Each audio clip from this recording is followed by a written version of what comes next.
Jai Jawan. Timaya, a heroic soldier and without doubt the greatest. General Timaya was the ablest of India's generals and easily the best loved a rare combination. He was popularly known as Timi. He was the most outstanding field commander in Indian Army and was the first and only Indian to command a fighting brigade in battle in the Arakan in World War II. He won the British Distinguished Service Order on the battlefield. To this day, he is spoken of only in the superlatives, even by one of the most flamboyant successors, addicted notoriously to self-praise. Belonging to the same Kodandara clan of Kariyappa, he was born in Madikeri into well-to-do family of coffee planters on March 30, 1906. His mother Sitama was well educated and a social worker, while his father Subbaya was another well-known coffee plantation owners. His maternal uncle Punnappa was among the first batch of Indian commissioned officers who fought during the war. He did his schooling from Bishop Cotton's in Bengaluru. Later, he was sent to Royal Indian Military College in Dehradun. His elder brother Punnappa joined the Indian National Army, while his younger brother Somaya joined the army and was killed in Kashmir. He was one of the 6 Indian cadets who was selected for training at Sandhurst and joined the Indian Army in 1926.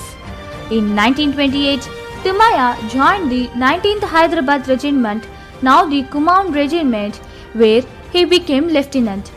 He honed his combat skills in the northwest frontier, battling the fiercely independent Pathan tribes. During his stint at Sandhurst, Timaya personally experienced British snobbery and racism, but typically stood in his ground.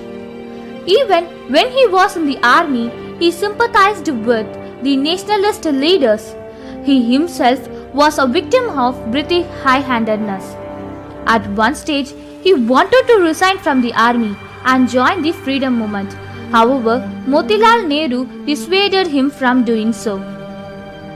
Motilal Nehru felt that once India became independent, people like Timaya would be needed to guide and develop the army.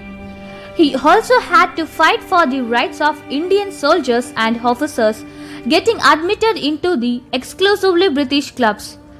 Like most Kurgis, was a good sportsman himself, training his battalion in hockey and football too. In spite of his best efforts, Indians were not allowed into the most of the exclusive army clubs meant for British till 1947. During the Quit India movement in 1942, Timaya ordered his battalion men never to fire on the protesters. He would rather talk them down.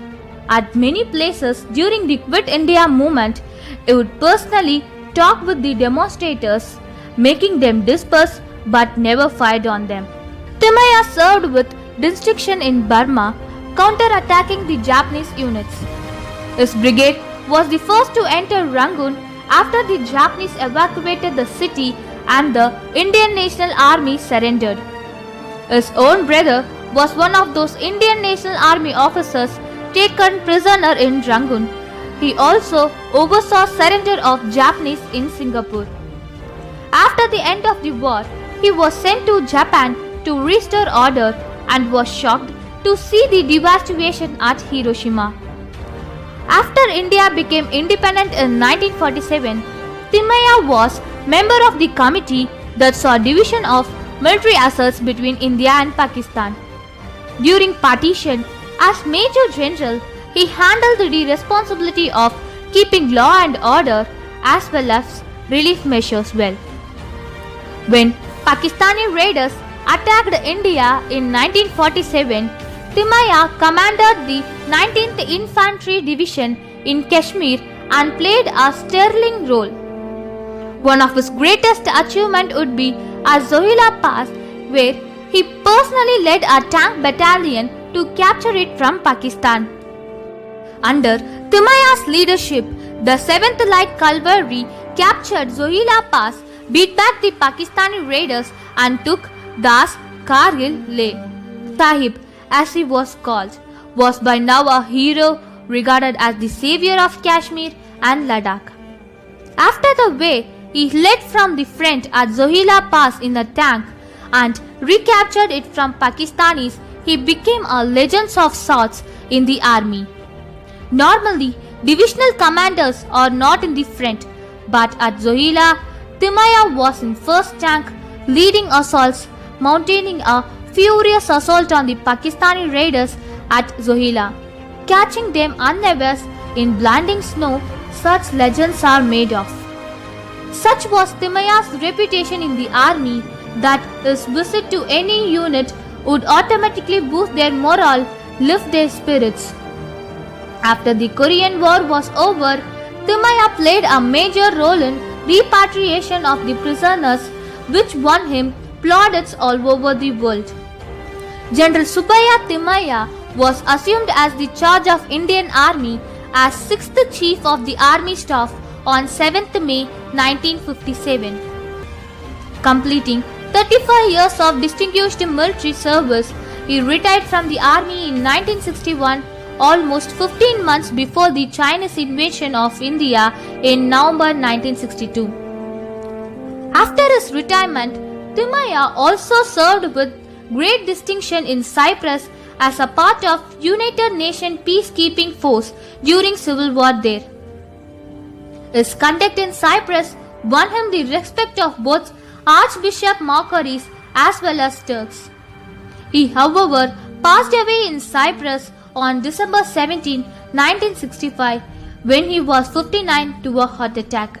General Timaya was awarded the Padma Bhushan for his civil service in 1954, General Service Medal in 1947 at the time of role in independent India. During the time of Second World War, for his outstanding service in battle, he was awarded the much coveted Distinguished Service Order.